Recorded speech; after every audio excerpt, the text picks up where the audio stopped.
السلام عليكم ورحمة الله وبركاته. الحمد لله وكفى وسلام على عباده الذين اصطفى.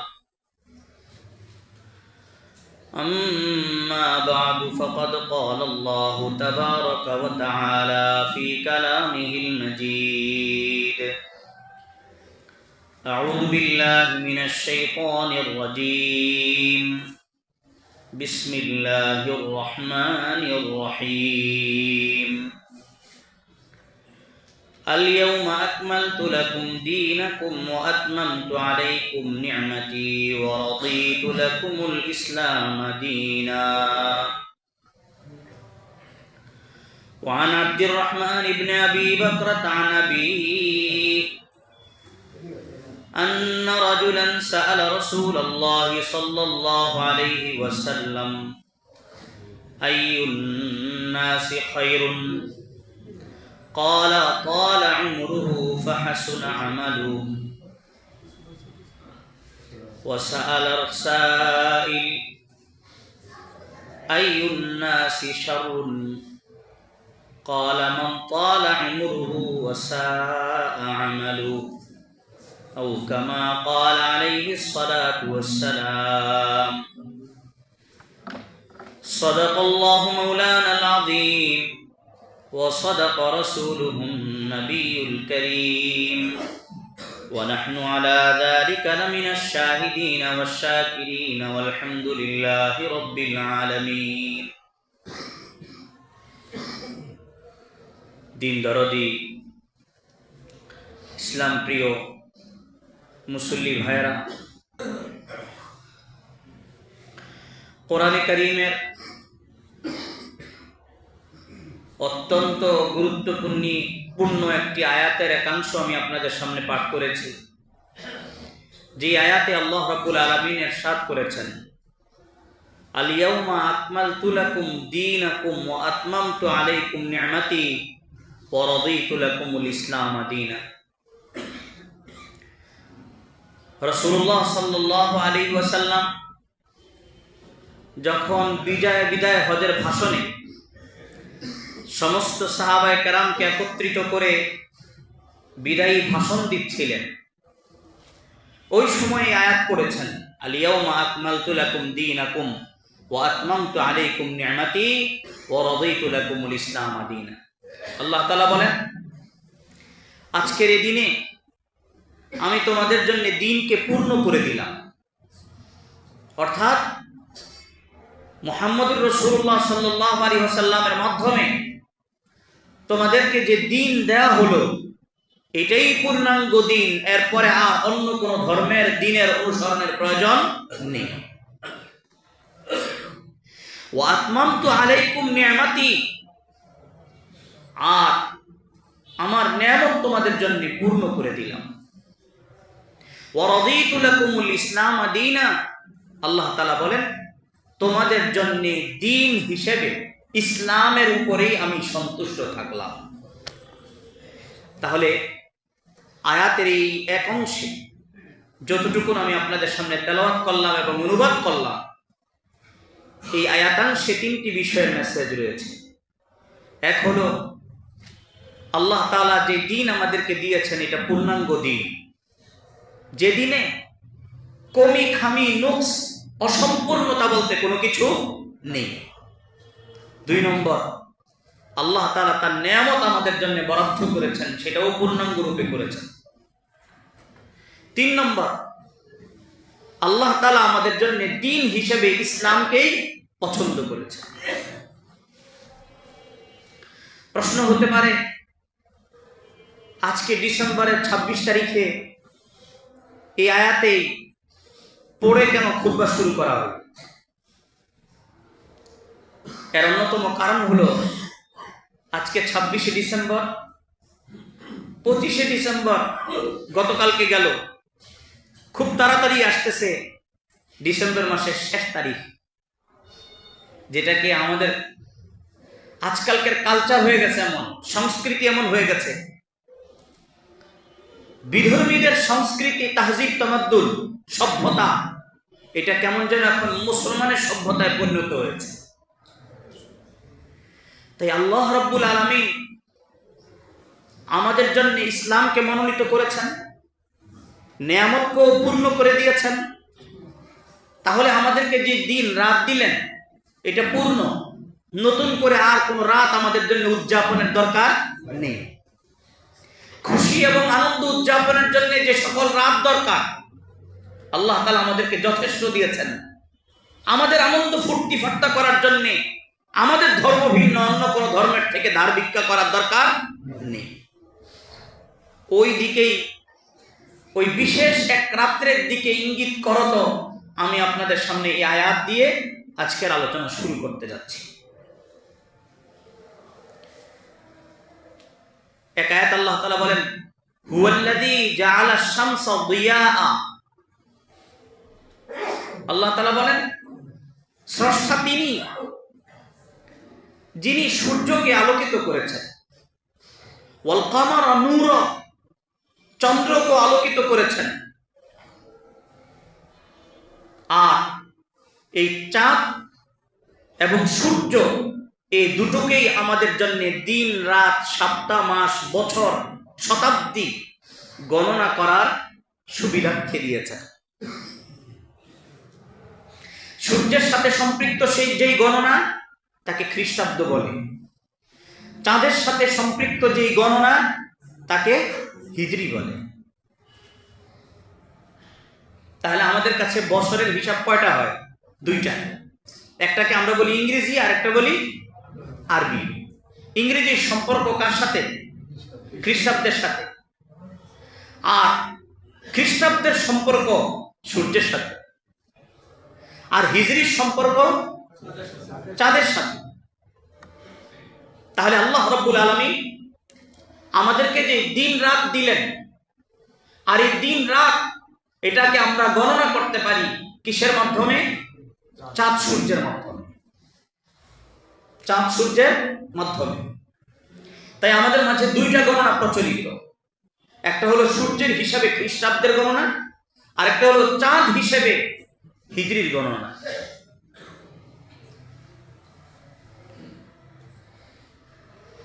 যারা খ্রিস্টাব্দ হিসেবে দিন গণনা করে, আমরাও করি, কিন্তু আমরা ওই বিশ্বাস নিয়ে করি না। আমাদের বাহিরে যারা করেন তারাও সূর্যকে সামনে রেখে খ্রিস্টাব্দ হিসাব করে দিন রাত, সপ্তাহ, মাস কি করেন? নির্ধারণ করেন। আমরা গণনা পর্যন্ত সীমাবদ্ধ। আমাদের যেখানে আরবি মাসের গণনা লাগে আমরা আরবি দিয়ে গণনা করি। রোজা, কোরবানি, ঈদ, হজ, সদকা, যাকাত ইত্যাদি আমরা নির্ধারণ করি কি দিয়ে? চাঁদ দিয়ে, আরবি মাস দিয়ে। আর আজকে কত তারিখ, কালকে কত ছিল, পরশু কি, কোন সপ্তাহ, কোন মাস, এগুলো সাধারণত আমরা ইংরেজি দিয়ে করি। কিন্তু আমাদের আর বিধর্মীদের মাঝে, আমরা ভিন্ন অন্য ধর্মাবলম্বীদের মাঝে এই গণনার পিছনে একটা রহস্য আছে। তারা যে সূর্যের হিসাব করে সেটাকে তারা খ্রিস্টাব্দ বলে। এটা ঈসা আলাইহিস সালাম দুনিয়ায় আসার আগে খ্রিস্টাব্দ বলা হতো না। ঈসা আলাইহিস সালাম দুনিয়ায় আসার পরে তার জন্ম, তার অবদান, তার দিন তারিখকে নির্ধারিত করে রাখার উদ্দেশ্যে তারা সেই সময় থেকে এই সূর্যের হিসাবটাকে যেভাবে গণনা করত এটাকেই বলা হয় খ্রিস্টাব্দ। আর মুহাম্মদুর রাসূলুল্লাহ সাল্লাল্লাহু আলাইহি ওয়াসাল্লাম মক্কা থেকে মদিনায় হিজরত করার পরে এই হিজরি সন যে চালু করা হলো, হিজরি সনের হিসাব করা হয়, চাঁদের হিসাব করা হয়, ওইটাকে হিজরি সন বলে। তাহলে আমাদের আর অন্যদের মাঝে একটা বড় পার্থক্য হলো যে আমরা ইংরেজি বা আরবি যেটা দিয়ে গণনা করি আমাদের শুধু গণনাই উদ্দেশ্য, আর সেই সাথে সাথে সূর্য আল্লাহ তাআলার একটা নিয়ামত, চাঁদও আল্লাহ তাআলার একটা নিয়ামত, এটা আমরা মানি। কিন্তু খ্রিস্টানরা বছরের শেষ রাত্রটাকে আর পরের বছরের শুরু রাত্রটাকে আমাদের বিশ্বাস মতে কি করে না, পালন করে না, অন্য এক বিশ্বাসে পালন করে। সেটা কি? ইংরেজির হিসাব অনুযায়ী খ্রিস্টাব্দের প্রথম মাসের নাম কি? জানুয়ারি। কি ভাই? জানুয়ারি। জানুয়ারি আপনারা তাহকিক করতে চাইলে তাহকিক করতে পারবেন, আজকালকে তো খুব সহজ। জানুস নামক একটা মূর্তি ছিল। কি ছিল? মূর্তি, যাদের তারা পুজো করত, দেব মনে করত একে। তাহলে জানুস নামক একটা দেব ছিল। এই দেবের দুই মুখ। কয় মুখ? সামনেও মুখ, পিছনেও মুখ। জানুস নামক এই দেবের এই মূর্তি খ্রিস্টানরা, বিধর্মীরা 31শে ডিসেম্বর একবারে শেষ মুহূর্তে, জানুয়ারি শুরু হওয়ার আগ মুহূর্তে, অর্থাৎ যখন দেখবেন একবারে এই যে আমাদের এই ঘড়িগুলোর ভিতরে সব কি থাকবে? Zero zero zero zero zero zero থাকবে। মাসও নাই, বছরও নাই, দিনও নাই, রাতও নাই, কিচ্ছু নাই, সব জিরো। সে সময় তারা ওই জানুস নামক দেবের পিছনের মুখের কাছে গিয়ে ইবাদত করে, তার পুজো করে। কি মানসিকতা নিয়ে? যে জানুসের এই দেবের পিছনের মুখে যদি আমরা ইবাদত করি, তার মানে আমরা বিগত সময় যত অন্যায় অপরাধ করেছিলাম, এই ইবাদতের দ্বারা, এই পূজা দ্বারা আমাদের এই সমস্ত গুনাহ কি হয়ে যাবে? মাফ হয়ে যাবে, তাদের ধারণা। আবার যখন 12টা বেজে যায়, জানুয়ারি শুরু হয়, তো তারা এবার ওই জানুসের সামনের মুখের কাছে আসে, আইসা আবার ইবাদত করে। এই ইবাদত করার সময় তাদের মানসিকতা থাকে, আগামী 1 বছরে আমরা যত অন্যায় অপরাধ করব, চুরি চামারি টেন্ডারবাজি, এই সব কিছু কি হয়ে যাবে?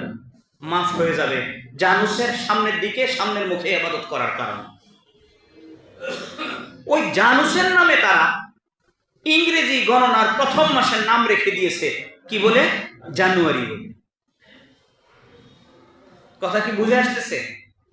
তাহলে এতক্ষণ আলোচনার একটা খোলাসা ফলাফল বের করতে চাই আপনাদের সবাইকে নিয়ে। আপনারা বলেন তো, বিধর্মীরা 31st নাইট বলে যে ইবাদত করে, ওই এক দেব, একটাই মূর্তি, মূর্তির পিছনের মুখে ইবাদত করে কি নিয়তে? পিছনের গুনাহ মাফ হওয়ার নিয়তে। হ্যাপি নিউ ইয়ার নামে যে ইবাদত করে, সেই ইবাদতটা করে জানুসের কোন দিকে? সামনের মুখের দিকে। কিসের নিয়তে?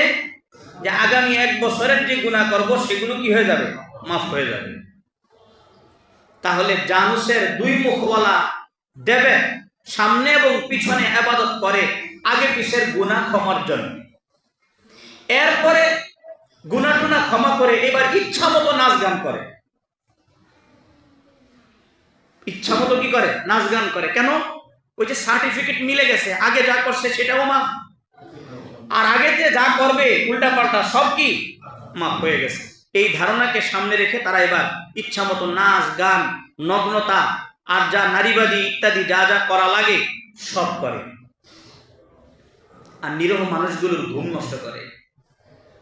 হাসপাতালের রোগী পর্যন্ত চিৎকার করে উঠে তাদের আওয়াজে, পটকাবাজির আওয়াজে, আর গানের আওয়াজে তাহাজ্জুদ গুজার মানুষগুলোর ঘুম নষ্ট হয়। এই সব করে কি করে না? হয় কি হয় না? তাহলে দুই শব্দ, এক হলো 31st নাইট, এখানে তারা ইবাদত করে সামনের মুখে না পিছনের মুখে? পিছনের মুখে, পিছের গুনাহ ক্ষমা হওয়ার আশায়। আর হ্যাপি নিউ ইয়ার এই নামে তারা সামনের দিকে ইবাদত করে কি আশায়? আগামী 1 বছর যা করবে সব মাফ হয়ে যাবে এই আশায়। কারা করে ভাই? মুসলমানরা না বিধর্মীরা? এবার আসেন, যদি বিধর্মীরা এই নিয়তে জানুসের ইবাদত করে সামনে আর পিছনে গিয়ে 31st নাইট আর হ্যাপি নিউ ইয়ার নামে, তাহলে মুসলমান কি নামে ইবাদত করে? মুসলমান যে নাচ গান করে, মুসলমান যে নগ্নতার শামিল হয়, মুসলমান যে নারীবাদী করে, মুসলমান যে আতশবাজি করে, মুসলমান যে পটকা ফুটায়, সে কিসের নিয়তে করে? দুইটা উত্তর আপনাদের কাছে। একটা হলো বুঝে না এই কারণে করে, আরেকটা বলবেন যে ইবাদতের নিয়তে করে না, আনন্দ করে। বলবেন যে ওরা তো ইবাদত করে আর আমাদের ছেলেপেলেরা, আমাদের মেয়েরা ইবাদত করে না, আনন্দ করে। তো আমি আপনাদেরকে জিজ্ঞাসা করব, আজকের আলোচনার শুরুতে আমি আয়াত পড়েছিলাম, আল্লাহ তাআলা বলেছেন ওই আয়াতে, ওয়া আতমামতু আলাইকুম নিয়ামাতি, আমি আমার নিয়ামতকে তোমাদের জন্য পূর্ণ করে দিয়েছি। তাইলে বলেন, আনন্দের দিন ক্ষণ রাতও আল্লাহ পূর্ণ করে দিয়েছেন কিনা আমাদের জন্য, নাকি আরেকটা নতুন আনন্দের জন্য অন্য ধর্মাবলম্বীদের কাছে ধার ভিক্ষা করতে হবে? বলেন তো। এবার আসেন, ইসলামের আলোকে, কোরআন সুন্নাহর আলোকে বিধর্মীদের যে কোনো সংস্কৃতি সভ্যতাকে গ্রহণ করা, অনুসরণ করা কতটা বৈধ? ইসলাম কি বলে? ইসলাম কি শিক্ষা দেয় আমাদেরকে? যে বিধর্মীদের সংস্কৃতিকে যেই নামে দেন আপনি, সেটা আনন্দের নাম দেন, ফুর্তি ফাট্টার নাম দেন, সহযোগিতার নাম দেন, সহমর্মিতার নাম দেন, যেটাই বলেন, ইসলাম কি বলে? ইসলাম বলে, ইন্নাদ-দীনা ইনদাল্লাহিল ইসলাম। আল্লাহর কাছে দিন কয়টা মনোনীত? একটাই, সেটা কি? ইসলাম। আল্লাহ তাআলা বলেন, ওয়া মান ইয়াবতাগি গায়রাল ইসলামি দীনান ফালা ইউকবালা মিন। কেউ যদি ইসলাম ভিন্ন অন্য কোন ধর্মকে বা ধর্মের কৃষ্টি কালচারকে নিজের জন্য আনন্দের এবং মানার মনে করে, তো আল্লাহ তাআলার কাছে তার এটা কি হবে না? গৃহীত হবে না। ইসলাম বলে, আল্লাহ তাআলা বলেন, ইয়া আইয়ুহাল্লাযীনা আমানু দুখুলু ফিস-সিলমি কাফা। হে মুসলমানরা, হে মুমিনরা, তোমরা ইসলামে পূর্ণাঙ্গ রূপে কি করো? প্রবেশ করো। ওয়ালা তাত্তাবিউ খুতুওয়াতিশ শাইতান, আর শয়তানের পদাঙ্ক অনুসরণ করো না। ইসলাম বলে, ইয়া আইয়ুহাল্লাযীনা আমানু লা তাত্তাখিযুল ইয়াহুদা ওয়ান নাসারা আউলিয়া। হে মুমিনরা, তোমরা ইহুদি নাসারাদেরকে নিজেদের বন্ধুরূপে গ্রহণ করো না। ইসলাম বলে, ইয়া আইয়ুহাল্লাযীনা আমানু লা তাত্তাখিযু বিতানাতাম মিন দুনিকুম লা ইয়াদুনাকুম খাবালা। হে মুমিনরা, তোমরা ইহুদি নাসারাদেরকে নিজেদের অন্তরঙ্গ বন্ধু বানায়। তাহলে ইসলামের নির্দেশনা কি? দিন হিসেবে কোনটা মনোনীত? কথা বলতে হবে, দিন হিসেবে কোনটা মনোনীত? মুসলমানের জন্য ইসলাম ছাড়া অন্য কোন ধর্মাবলম্বীদের সংস্কৃতি সভ্যতা অনুসরণ করার বৈধতা আছে? তাহলে আমি যে আপনাদেরকে জিজ্ঞাসা করলাম, মুসলমানের সন্তানরা, যুবক যুবতীরা যে 31st নাইট অথবা হ্যাপি নিউ ইয়ার পালন করবে, তারা কি নামে করবে? আপনারা যদি বলেন যে হুজুর, ওরা তো করে ইবাদতের নিয়তে, আমাদের বাচ্চারা করে আনন্দের নিয়তে, তাহলে আমি বলবো যে এই আনন্দ করা বৈধ কিনা, ইসলাম কি বলে? এতক্ষণের আয়াতে কারিমা পেশ করা দ্বারা আপনারা কি অনুভব করছেন? যে ইসলাম কি আমাদেরকে অন্য কোন ধর্মাবলম্বীদের নির্দিষ্ট দিন রাত, যেটাকে তারা ইবাদত মনে করে, পুজো করে, আনন্দ ফুর্তি করে, ওই আনন্দ ফুর্তিটাই মুসলমান আনন্দ ফুর্তির নামে করতে পারবে? হাদিসে রাসূলুল্লাহ সাল্লাল্লাহু আলাইহি ওয়াসাল্লাম বলেন, মান তাশাব্বাহা বিকওমিন ফাহুয়া মিনহুম। যে যে কওমের কি রাখলো, সাদৃশ্য রাখলো, সে তাদেরই অন্তর্ভুক্ত হয়ে যায়। আপনি দাবি করেন একটা, কিন্তু আপনার পোশাক পরিচ্ছদের কথা বলে কি আরেকটা। আপনাকে জিজ্ঞাসা করা হয়েছে, আপনি মুসলমান? হ্যাঁ। আপনি বলেন আমি মুসলমান, কিন্তু আপনার চেহারা শুরুতে বলে না যে আপনি মুসলমান। তাহলে আপনার আর অন্যদের মধ্যে পার্থক্য করার কোনো ইয়েই তো নাই, শুরুতে তো নাই, তরিকাই তো নেই। আর আপনি মনে করছেন তাদের আনন্দ ফুর্তিতে শরীক হয়ে আপনি তাদেরকে খুশি করবেন? কখনো না। আল্লাহ তাআলা বলেন, ওয়ালান তারদা আনকাল ইয়াহুদু ওয়ালান নাসারা হাত্তা তাত্তাবিআ মিল্লাতাহুম। এই ইহুদি আর নাসারা গোষ্ঠী কখনো তোমাদের প্রতি সন্তুষ্ট হবে না যতক্ষণ না তোমরা তাদের ধর্মে অনুসরণ করো। তো তারা চাইবে প্রথমে আমাদেরকে ধর্ম গিলাতে, যদি ধর্মের অনুসারী না বানাতেও পারে, তো কমপক্ষে চাইবে নিজ নিজ ধর্মের যে সভ্যতা সংস্কৃতি নামে তাদের যে কি আছে, অপকর্ম আছে, সেগুলোতে আমাদের মুসলমান বাচ্চাদেরকে শরীক করতে। তাই আমাদের গার্ডিয়ানদের দায়িত্ব দুইটা, এক নিজে বাঁচা, আরেক হলো নিজের ঘরের সন্তানকে বাঁচা। তাকে জিজ্ঞাসা করবেন তার মাথায় হাত রেখে যে বাবা, আমি তো জুমার দিনে জেনে আসছি যে এই দিন আর এই রাত্র, এই যে বছরের শেষ আর বছরের শুরুটাকে দুই নামে অন্য ধর্মাবলম্বীরা পালন করে, তাদের পালনের পেছনে উদ্দেশ্য হলো এই তুমি কি হিসেবে পালন করবা বলো। যদি বলে আব্বা আমি আনন্দ হিসেবে কি করব, পালন করব, তাহলে বলবেন আপনি যে আনন্দের জন্য মুসলমান হয়ে অন্য ধর্মাবলম্বীদের ধর্মের এবং তাদের সভ্যতা সংস্কৃতির অনুসরণ করা, আনন্দ ফুর্তি করার বৈধতা আছে কিনা। তাই আমাদের শিক্ষা নিতে হবে, এখান থেকে নিজেদেরকে বাঁচাতে হবে, আমাদের সন্তানদেরকে বাঁচাতে হবে। আমাদেরকে আল্লাহ তাআলা পূর্ণ করে দিয়েছেন, কত আনন্দ ফুর্তি লাগবে। রাসূলুল্লাহ সাল্লাল্লাহু আলাইহি ওয়াসাল্লাম এর মাধ্যমে এবং আল্লাহ তাআলা কোরআনে কারিমে আমাদেরকে সব আনন্দের রাত গুনে গুনে দেখিয়ে দিয়েছেন। কয়টা আনন্দের রাত লাগবে মুসলমানের। আরে মুসলমানের আনন্দের জন্য অর্ধরাত পর্যন্ত ঘুম নষ্ট করে জেগে থাকার দরকার নেই। মুসলমানের আনন্দ তো 365 রাত্রি আনন্দ। এর মধ্যে আনন্দের ফুল রাত হলো 13টি, আর হাফ নাইট অর্ধরাত হলো বাকি 352টি। মোট বছরে দিন কয়টা? 65 রাতও তো আছে, তাই না? আল্লাহ তাআলা মুসলমানদেরকে আনন্দ করার জন্য 365কে 2 ভাগে ভাগ করেছেন। এর মধ্য থেকে ফুল নাইট মুসলমান যেন আনন্দ ফুর্তি করতে পারে এর জন্য 13টা রজনী দিচ্ছেন। কয়টা রজনী? 13টা রাত দিচ্ছেন। আর হাফ নাইট মুসলমান যেন আনন্দ ফুর্তি করতে পারে এর জন্য 352 দিন দিচ্ছেন। তো 365 দিনই তো আনন্দ ফুর্তি করার সুযোগ আছে। এরপরে আর আপনি কি আনন্দ ফুর্তি করতে গিয়ে অন্য ধর্মাবলম্বীদের সভ্যতা সংস্কৃতি অনুসরণ করছেন? কি দরকার আছে? এই অনুসরণেরই দরকার নাই। এবার আপনি বলতে পারেন যে হুজুর 365 দিনের ভিতরে ফুল নাইট 13টা কিভাবে? যে ফুল নাইট পুরা রাতে আপনি কি করতে পারবেন? আনন্দ ফুর্তি করতে পারবেন। এই আনন্দের অর্থ তাদের মতো আনন্দ ফুর্তি নয়। ইসলামী আনন্দ ফুর্তি তো ততটুকুই হবে না যে ইসলাম যেটাকে সমর্থন করে, তাই না? কি বলেন? ইসলাম বলে নাই যে সবসময় ভাব গম্ভীর্যপূর্ণ আচরণ করো, ভাব ধরে বসে থাকো, হাসাহাসি করা যাবে না, ইসলাম তা বলে নাই। ইসলাম এটা শিক্ষা দেয় নাই যে সবসময় খালি কাঁদো, শিক্ষা দেয় নাই। কিন্তু ইসলাম এটা বলেছে, ব্যালেন্স করেছে দুইটার মাঝে, যে হাসো কম কাঁদো বেশি। হাসো কম কাঁদো বেশি, কিন্তু হাসার অনুমোদন আছে তো? না, ইসলামে আছে তো, আছে। ইসলাম আনন্দ ফুর্তিকে কখনো নিষেধ করে না, কিন্তু লিমিট দিয়ে দিয়েছে। যে লিমিটের ভিতর থেকে তোমাকে কি করতে হবে? ইসলাম পালন করতে হবে। লিমিট ক্রস করা তোমার জন্য কোনোভাবে বৈধ নয়। এটা আনন্দ ফুর্তি হবে না, তখন এটা গুনার কাজ হয়ে যায়। চলুন তো দেখি ইসলামে ওই 13টা ফুল নাইট কি কি।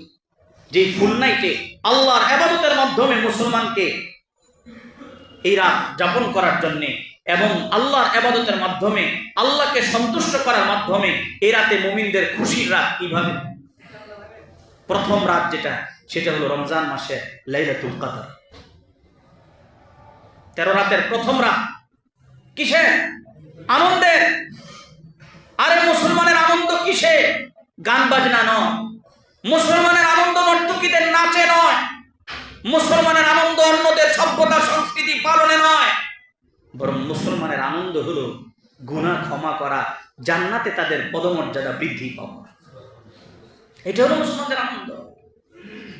তাই জান্নাতে কিভাবে পদমর্যাদা লাভ করা যায়, পদোন্নতি হতে পারে, আর জাহান্নাম থেকে কিভাবে বাঁচানো যায়, এর জন্য আল্লাহ তাআলা উম্মতে মুহাম্মাদীকে 365 রাতের 13 রাত ফুল রাত দিলেন, যে চাইলে এই ফুল রাত তুমি ইবাদত করে আল্লাহর কাছ থেকে নিজের জন্য জান্নাতে উচ্চ মর্যাদা এবং জাহান্নামের আগুন থেকে নিজেকে মুক্ত করে নিতে পারো। কয়টা রাত দিলেন? 13 রাত। এর মধ্যে প্রথম রাত যেটা ফুল রাত, ওই রাতের যে কোনো অংশে আপনি ইবাদত করবেন, ওই রাতে পুরো রাত জাগ্রত থেকে ইবাদতের সওয়াব পেয়ে যাবেন। প্রথম রাত, ইন্না আনজালনাহু ফি লাইলাতিল কদর ওয়া মা আদরাকা মা লাইলাতুল কদর লাইলাতুল কদরি খায়রুম মিন আলফি শাহর। প্রথম রাত হলো লাইলাতুল কদরের রাত। কদরের রাত এটা হলো মুসলমানের জন্য পুরা রাত আনন্দ ফুর্তি করার সময়, ইবাদতের মাধ্যমে। কিসের মাধ্যমে? আনন্দ ফুর্তি বলতে নর্তকীদের নাচ নয়, গান বাজনা নয়, মিউজিক বাজিয়ে অন্যের ঘুম ডিস্টার্ব করা নয়। মুসলমানের আনন্দ আর অন্যদের আনন্দের মাঝে পার্থক্য আছে। যেমন বাচ্চা আর বুড়াদের আনন্দের মধ্যে পার্থক্য আছে না? কি বলেন? যুবক আর বালকের আনন্দের মাঝে পার্থক্য আছে না? এক এক রকম কাজ করে বাচ্চা এক ধরনের আনন্দ অনুভব করে, আর বুড়া মানুষে ওই আনন্দ কি করবেন? অনুভব করবে না, তার আনন্দ অন্য কিছুতে। তো ঠিক মুসলমান এবং মুসলিম গায়ের মুসলিমের আনন্দের মাঝেও কি থাকবে? একটা পার্থক্য থাকবে, এটি তো স্বাভাবিক। তাদের আনন্দ হলো নাচ গান, নর্তকীদের নাচ এবং বেপরদা বেহায়াপনার মাঝে, অশ্লীলতার মাঝে। আর আমাদের আনন্দ হলো আল্লাহর কাছে ক্ষমা চেয়ে নিজের গুনাহ ক্ষমা করে জাহান্নাম থেকে মুক্তি লাভ করে জান্নাত অর্জন করার মাঝে। তাই আমাদেরকে ওই আনন্দ করার জন্য আল্লাহ তাআলা যে ফুল নাইট দিলেন 13টা, তার মধ্যে হলে প্রথম রাত হলো ইন্না আনজালনাহু ফি লাইলাতুল কদর, কদরের রাত। আল্লাহ তাআলা প্রিয় হাবিবকে জিজ্ঞাসা করছেন, আপনি কি জানেন কদরের রজনী কাকে বলে? ওমা আদরা কামা লাইলাতুল কদর। আপনি কি জানেন লাইলাতুল কদর কি? আল্লাহ তাআলা নিজেই লাইলাতুল কদরের ফজিলত বর্ণনা করছেন। লাইলাতুল কদরি খায়রুম মিন আলফি শাহর। লাইলাতুল কদর হলো এমন এক রাত যে রাতে ইবাদত করার দ্বারা আল্লাহ তাআলা 1000 মাস জাগ্রত থেকে ইবাদত করার সমপরিমাণ সওয়াব লিখে দেন। লাইলাতুল কদর জানেন আপনি কোন রাত? তানাজ্জালুল মালাইকাতু ওয়ার রূহ ফিহা বিইذনি রাব্বিহিম মিন কুল্লি আমর। আল্লাহ তাআলা ফেরেশতাদের একটা জামাতকে পাঠিয়ে দেন এই রাতে। ফেরেশতারা বাসা বাড়িতে, মসজিদে, অলিতে গলিতে তল্লাশি চালায় যে দেখি কোন আল্লাহর বান্দা আল্লাহর ইবাদতে মগ্ন, কোন আল্লাহর বান্দা ঘুমকে হারাম করে আরামকে তালাক দিয়ে আল্লাহর সন্তুষ্টির জন্য নামাজে দণ্ডায়মান, কোন আল্লাহর বান্দা জিকরুল্লাহ মশগুল, কে কোরআনে কারীমের তেলাওয়াতে মশগুল, কে বসে বসে তাসবিহ জপছে, যেন তার নামটা আল্লাহর কাছে পৌঁছাতে পারে। ফেরেশতাদের এক জামাত আসে, এসে নাম লিখতে থাকে। ইবাদত করতেছে নামাজের মাধ্যমে, তার নাম লিপিবদ্ধ করে নিয়ে যান। ইবাদত করতেছে জিকিরের মাধ্যমে, তার নাম লিখে নিয়ে যান। ইবাদত করছেন কোরআনে কারীমের তেলাওয়াতের মাধ্যমে, তার নাম লিখে নিয়ে যান। ইবাদত করছেন তাহাজ্জুদের মাধ্যমে, তার নাম লিখে নিয়ে যাওয়া হয়। ইবাদত করতেছে শুয়ে শুয়ে, তার নাম লেখা হয়। ইবাদত করছে বসে বসে, তার নাম লেখা হয়। ইবাদত করছে হসপিটালের বেডে শুয়ে, তার নাম লেখা হয়। ইবাদত করছে অক্সিজেন লাগিয়ে, তার নামও লেখা হয়। ইবাদত করছে নামাজে দাঁড়িয়ে কোরআন তেলাওয়াতের মাধ্যমে, তার নামও লিপিবদ্ধ করা হয়। এই রাত কি মুসলমানের জন্য আনন্দের জন্য যথেষ্ট নয়? কি বলেন? আল্লাহ তাআলা ফুল নাইট দিলেন 13টা, তার মধ্যে হলে প্রথম রাত হলো লাইলাতুল কদর। আসতেছে 2 মাস 2.5 মাস পরেই তো, যেটা তালাশে আমরা থাকবো সব সময়। 2 নম্বর, আরো 2টা রাত দিলেন আল্লাহ তাআলা আনন্দের জন্য মুসলমানদেরকে। আমি আগেই বলেছি অন্যদের আনন্দ আর আমাদের আনন্দের মাঝে পার্থক্য আছে। অন্যদের আনন্দের কোনো সীমা নেই, আমাদের আনন্দের কি আছে? সীমা আছে, সীমা অতিক্রম করার সুযোগ নেই। আরো 2টা রাত দিলেন আনন্দ করার। মুসলমানের আনন্দ হলো আল্লাহর কাছ থেকে জাহান্নাম থেকে মুক্তি পাওয়া এবং আল্লাহর কাছ থেকে জান্নাতে নিজের পদমর্যাদা লাভ করা। তো মুসলমান যেন এই আনন্দ করতে পারে, আরো 2টা রাত মুহাম্মদুর রাসূলুল্লাহ সাল্লাল্লাহু আলাইহি ওয়াসাল্লাম ঘোষণা করলেন, মান কামা লাইলাতাল ঈদ, মান কামা ফি লাইলাতাল ঈদ, যে ব্যক্তি 2 ঈদের রাত জাগ্রত থেকে আল্লাহর ইবাদত করবে মুহতাসিবান লিল্লাহ, আল্লাহ তাআলার কাছ থেকে নেক অর্জন করার উদ্দেশ্যে, আল্লাহ তাআলার কাছ থেকে জান্নাত লাভের উদ্দেশ্যে, আল্লাহ তাআলার কাছ থেকে জাহান্নাম থেকে মুক্তি পাওয়ার উদ্দেশ্যে, তো আল্লাহ তাআলা তাকে সে যা চাইবে তা দিয়ে দিবেন। তার রিজিকের দরকার আল্লাহ রিজিক দিবেন, তার গুনাহ ক্ষমা করা দরকার গুনাহ ক্ষমা করে দিবেন, তার সন্তান নাই সন্তান দরকার সন্তান দিয়ে দিবেন, যা চাইবে আল্লাহ তাআলা তাকে দিবেন। 2 ঈদের রাত। কয় ঈদের রাত? 2 ঈদের 2 রাত। তাহলে 13 রাতের কয় রাত পেলেন? 3 রাত।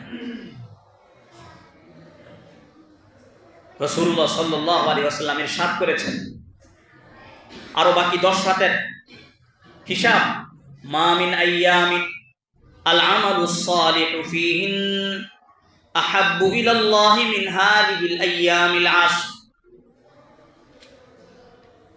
জিলহজের প্রথম 10 রাতের ইবাদত আল্লাহ তাআলার কাছে এত প্রিয়, ওই দিনের ইবাদত এবং রাতের ইবাদত আল্লাহ তাআলার কাছে এত প্রিয় যে বান্দা সারা বছরে অন্য যত রাত ও দিনে ইবাদত করে সব ইবাদতের চেয়ে বেশি প্রিয় ইবাদত আল্লাহ তাআলার কাছে জিলহজের প্রথম 10 রাতের ইবাদত। তো তাহলে আমাদেরকে তো আনন্দ ফুর্তি করার জন্য, আল্লাহর সাথে ভালোবাসা করার জন্য, আল্লাহর সাথে সম্পর্ক গাঢ় করার জন্য, জান্নাত লাভের জন্য, জাহান্নাম থেকে মুক্তি অর্জনের জন্য আল্লাহ তাআলা আমাদেরকে রাত দিয়ে দিয়েছেন। জিলহজের 10 রাত, 2 ঈদের 2 রাত, লাইলাতুল কদর। আর যদি বলেন যে হুজুর জিলহজের 10 না বরং 9 রাতও যদি ধরেন, তো তাহলে আরেক রাত আছে আমাদের জন্য আরো গুরুত্বপূর্ণ ইবাদতের দিক থেকে। রাসূলুল্লাহ সাল্লাল্লাহু আলাইহি ওয়াসাল্লাম বলেছেন, ইযা কানা লাইলাতুন নিসফি মিন শাবান ফাকুমু লাইলাহা ওয়া সুমু নাহারাহা। যখন শাবানের 15 তারিখ হয়, 14 তারিখ গিয়ে দিবাগত রাতে তোমরা রাত জেগে ইবাদত করো, দিনে রোজা রাখো। তাহলে আমাদের আনন্দ ফুর্তির জন্য তো এক রাত নয়, বরং বছরে কয় রাত? 13 রাত। এই 13 রাত হলো ফুল রাত। এই রাতগুলোর যে কোনো সময় আপনি ইবাদত করবেন, পুরা রাতের যে কোনো সময় ইবাদত করবেন, আল্লাহ তাআলা আপনার চাওয়া পুরা করে দিবেন। আর বাকি 352 দিনও আমাদের জন্য ইবাদতের। সেখানে ফুল রাত নয়, শুধু ফজরের জন্য যখন উঠেন তার আধা ঘন্টা 1 ঘন্টা আগে উঠে গেলেই হবে, অথবা এশার পরে বিতরের পরে 4 রাকাত অতিরিক্ত নফল নামাজ তাহাজ্জুদের নামে পড়ে নিলেই হবে। তো তাহলেও আপনার চাহিদা আল্লাহ তাআলা পূরণ করবেন। কোরআনে কারীমে আল্লাহ তাআলা বলেছেন, ওয়া মিনাল লাইলি ফাতাহাজ্জাদ বিহি নাফিলাতাল লাক। শেষ রজনীর কিছু অংশ, রাতের কিছু অংশ, মিনাল লাইল, মিনলিল বাদ, এখানে রাতের কিছু অংশ যদি রাত জেগে ইবাদত করা হয়, তার ফজিলত আল্লাহ তাআলা আয়াতে বর্ণনা করেছেন। কেননা হাদিসে আছে আল্লাহ রাব্বুল আলামিন প্রতি রাতে শেষ রাতে আসমানে এসে, প্রথম আসমানে এসে ডাকতে থাকেন, কেউ আছো কি তার গুনাহ ক্ষমা করাতে চাও আমার কাছে, আমি তার গুনাহ ক্ষমা করে দিব। কেউ আছো কি রিজিক চাও আমার কাছে, আমি রিজিক বৃদ্ধি করে দিব। কেউ আছো কি কোনো বিপদে মুসিবতে তুমি জর্জরিত, আসো আমার কাছে, চাও, উঠো, নামাজ পড়ো আর আমার কাছে কান্নাকাটি করো, আমি তোমার বিপদ আপদ দূর করে দিই। তাহলে বছরের 365 রাতের 352 রাত শেষ রাতে অথবা শুরু রাতে তাহাজ্জুদের নামে নামাজ পড়লেই আল্লাহ তাআলা কি করবেন? সব দিয়ে দিবেন। আর বাকি 13 রাত তো আছেই, পুরা 13 রাত জেগে আপনি ইবাদত করবেন, আল্লাহ তাআলার কাছে যা চাইবেন আল্লাহ তাআলা হালাল হলে সেটা দিয়ে দিবেন। তাহলে মুসলমানকে আল্লাহ তাআলা যখন নিয়ামত পূর্ণ করে দিলেন, মুসলমানের জন্য যখন আল্লাহ তাআলা দিন হিসেবে ইসলামকে মনোনীত করলেন, মুসলমানের জন্য যখন আল্লাহ তাআলা ইসলামকে দিন হিসেবে পছন্দ করলেন, এরপরে আর অন্য ধর্মাবলম্বীদের অনুসরণ করার কোনো সুযোগ নেই, বরং বিরোধিতা করার কথা বলা আছে। কোরআন সুন্নাহয় ইহুদি খ্রিস্টানদের বিরোধিতার কথা বলা আছে। বিরোধিতার অর্থ এই নয় যে এখন নামাজ পড়ে গিয়ে তলোয়ার নিয়ে তারপর তাদেরকে হত্যা করতে হবে। আল্লাহ হেফাজত করেন, এর নাম ইসলাম নয়, এর নাম আবেগ। এর নাম কি নয়? ইসলাম নয়, এর নাম আবেগ। আবেগের কোনো জায়গা নেই ইসলাম। ইসলামটা বুঝতে হবে বিবেক দিয়ে, ইসলামকে মানতেও হবে কি দিয়ে? বিবেক দিয়ে। তো আমি বলছিলাম বরং তাদের বিরোধিতার কথা আছে, তাদের অনুসরণের কথা কোরআন সুন্নাহয় কোথাও নেই। রাসূলুল্লাহ সাল্লাল্লাহু আলাইহি ওয়াসাল্লাম যখন মদিনায় গেলেন, তো দেখলেন সেখানকার ইহুদিরা মুহররমের 10 তারিখে রোজা রাখে। তাদেরকে জিজ্ঞাসা করলেন, তোমরা এই দিনে রোজা রাখো কেন? তো তারা উত্তর দিল যে এই দিনে আল্লাহ তাআলা মূসা আলাইহিস সালাতু ওয়াস সালামকে ফেরাউনের কবল থেকে মুক্তি দিয়েছিলেন, তাই আমরা কৃতজ্ঞতা স্বরূপ এই দিনে রোজা রাখি। রাসূলুল্লাহ সাহাবীদেরকে নির্দেশ দিলেন, তোমরাও রোজা রাখো, তবে বললেন খালিফুল ইয়াহুদা ওয়ান নাসারা, ইহুদি নাসারাদের বিরোধিতা করো। কিভাবে? মুহররমের 10 তারিখে রোজা রাখো, পারলে শুরুতে একটা মিলিয়ে রাখো 9 মুহররমে, অথবা 10 ও 11 তারিখে কি রাখো, রোজা রাখো। কেন? তারা তো রোজা রাখে কয়টা? একটা। আর তোমরা রোজা রাখবে কয়টা? দুইটা। সওয়াবও হাসিল হবে, বিরোধিতাও। তাহলে ইসলাম কি আমাদেরকে ইহুদি নাসারাদের অনুসরণের কথা বললো, না তাদের কর্মকাণ্ডের কার্যের বিরোধিতার কথা বলল? বিরোধিতা। হুজুর জানতে পারলেন যে ইহুদিরাও মাথায় কি করে? পাগড়ি পড়ে, কিন্তু টুপি ছাড়া। তাই হুজুর মুসলমানদেরকে, সাহাবীদেরকে নির্দেশ দিলেন, তোমরা টুপির উপরে পাগড়ি পড়বা। তো কি বিরোধিতা বোঝা গেল না অনুসরণ বোঝা গেল? বিরোধিতা। রাসূলুল্লাহ জানলেন যে ইহুদিরা তাদের মহিলাদের যখন মাসিক হয়, তো মাসিক হওয়ার পরে ইহুদিরা এই মহিলাদেরকে ঘরের থেকে বের করে দেয়। মনে করে এদের রান্না করা খাবার খাওয়া যাবে না, এদের ধোয়া কাপড় পাক নয়, এদের সাথে থাকা ঠিক নয়, এই মনে করে তাদেরকে ঘরের বাইরে ছোট্ট একটা কি করে জায়গা নির্ধারণ করে ওইখানে তাদেরকে রাখে। আর ওই যে আমরা পাখিদেরকে যেভাবে খাবার দেই, বিড়ালকে যেভাবে খাবার দেই, এইভাবে ছোট্ট একটা জায়গা রেখে ওদিক দিয়ে শুধু খাবার দিয়ে দেয়। এদের সাথে কি করে না? থাকে না একসাথে। এদের রান্না করা খাবার খায় না, এদের ধোয়া কাপড় পরিধান করে না। আর অপরদিকে খ্রিস্টানরা তাদের স্ত্রীদের যখন মাসিক আসে, তো এই মাসিক হওয়া সত্ত্বেও তাদের সাথে সহবাস করে, স্ত্রী সহবাস করে। থাকে তো থাকেই, সাথে আবার কি করে? স্ত্রী সহবাসও করে। রাসূলুল্লাহ সাল্লাল্লাহু আলাইহি ওয়াসাল্লাম বললেন যে না, মুসলমান এরকম নয়। ওয়াকাযালিকা জাআলনাকুম উম্মাতান ওয়াসাতা, মুসলমানকে আল্লাহ তাআলা মধ্যমপন্থী বানিয়ে সৃষ্টি করেছেন। উম্মতে মুহাম্মাদীকে আল্লাহ রাব্বুল আলামিন মধ্যমপন্থী করে সৃষ্টি করেছেন। তাই এই উম্মতের মাঝে না বাড়াবাড়ি থাকবে আর না ছাড়াছাড়ি থাকবে। ইহুদিদের কাপড়ের কোথাও নাপাকি লাগলে কাপড়ের ওই অংশটা কেটে ফেলত, আর নাসারাদের কোথাও কাপড়ের নাপাকি লাগলে এমনি হাত দিয়ে ঘষা দিয়ে ফেলে দিত, মনে করতে কি হয়ে গেছে? পাক হয়ে গেছে। তাহলে ইহুদিদের ভিতরে কি বাড়াবাড়ি, আর নাসারাদের ভিতরে কি ছাড়াছাড়ি।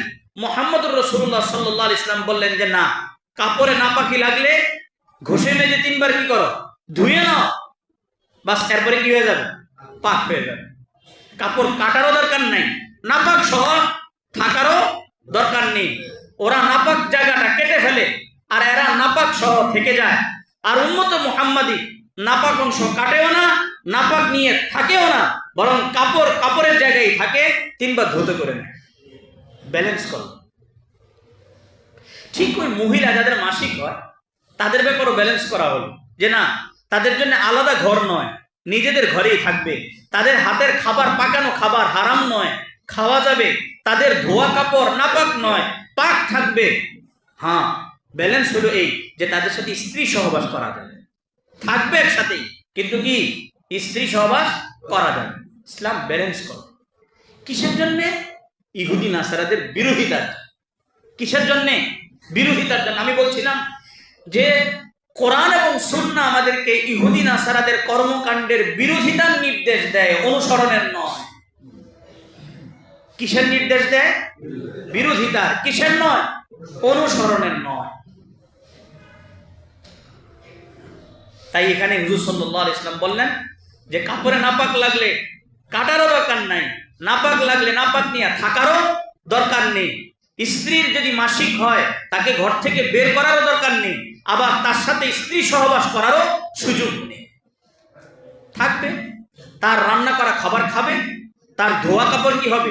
পাক হবে, কিন্তু তার সাথে স্ত্রী সহবাস করা যাবে। ইসলাম ব্যালেন্স করে। শেষ কথা, তাহলে 31st নাইট এবং হ্যাপি নিউ ইয়ারে আমাদের কি ডিউটি হবে? আমাদের অন্যান্য সব ক্ষেত্রে যে ডিউটি হয়, ইবাদতের ক্ষেত্রেও একই ডিউটি হবে। অন্যান্য ক্ষেত্রে কি ডিউটি হয়? যারা সরকারি চাকরি করেন অথবা কোনো কোম্পানিতে চাকরি করেন, চাই সরকারি হোক বা বেসরকারি হোক, বছর শেষ হলে কি করেন? বিগত বছরের হিসাব টানেন, তাই না? যারা ব্যবসায়ী তারা কি করেন? বিগত বছরের হিসাব টানেন। খুব বেশি লাভ হইলে খুব খুশি হন, কম লাভ হইলে খুশি আর বাজারের মাঝামাঝি থাকেন, আর যদি লস হয় খুব আফসোস করেন। এটাই বাস্তবতা নয়? বলেন না, জোরে বলেন। আপনি বেসরকারি চাকরি করেন অথবা সরকারি করেন, আপনি ব্যবসায়ী হন বা স্বাভাবিক দোকানদার হন, সবাই বছর শেষ হলে কি করে? হিসাব টানে। একজন মুসলমান মুমিন হিসাবে আমাদের কাজ হবে 31st নাইটে আমাদের বিগত সময়ের আমলের হিসাব করা। কিসের হিসাব করা?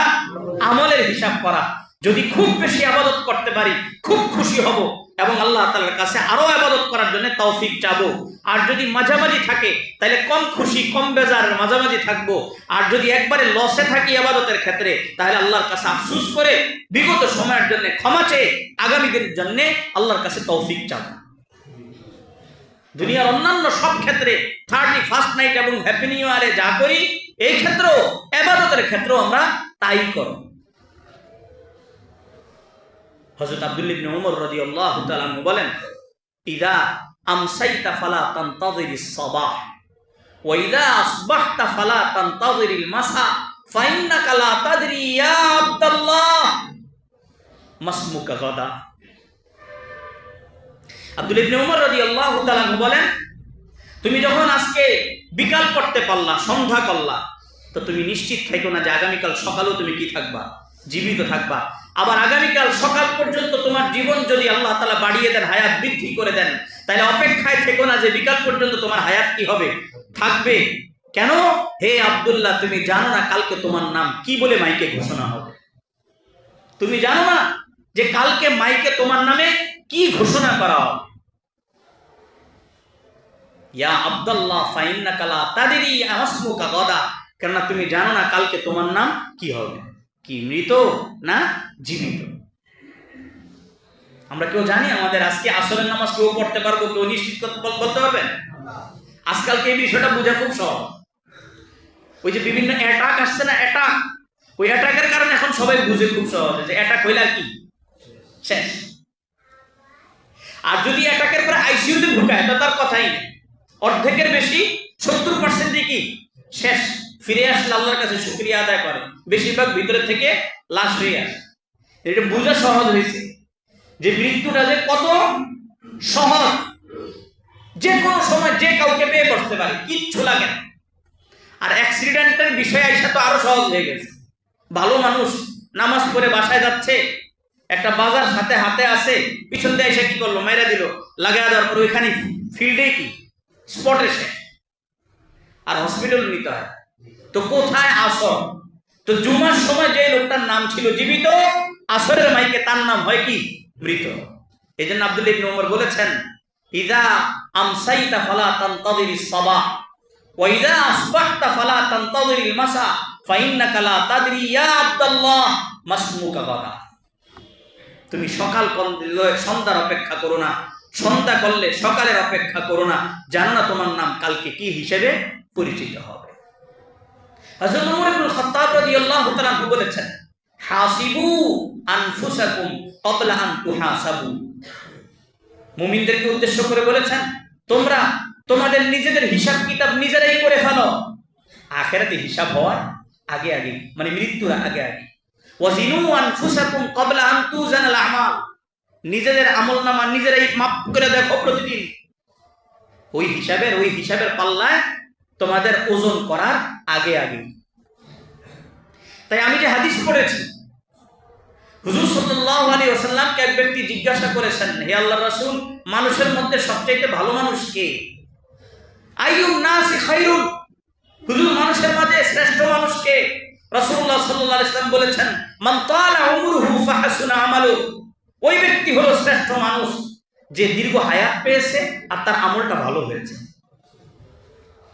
তাইলে না, দীর্ঘ হায়াত পাইছে, আমার শাশুড়ি আছে 96 বছর বয়স, আমার শ্বশুর আছে 120 বছর পর্যন্ত উনি কি করছেন? বাঁচছেন। আর নিজেরটা নিজে সব কাজ করছেন, এমনকি 120 বছর বয়সে ওনার লাঠি লাগে নাই। এই সমস্ত আমরা কথা বলি ঠিকই, কিন্তু কখনো একটু পাল্লায় মাইপা দেখি না যে আমল করে গেছেন কিনা। রাসূলুল্লাহ বলতেছেন, দীর্ঘ হায়াত যে পেল আর আমল ভালো করতে পারলো, সে হলো সবচেয়ে ভালো মানুষ।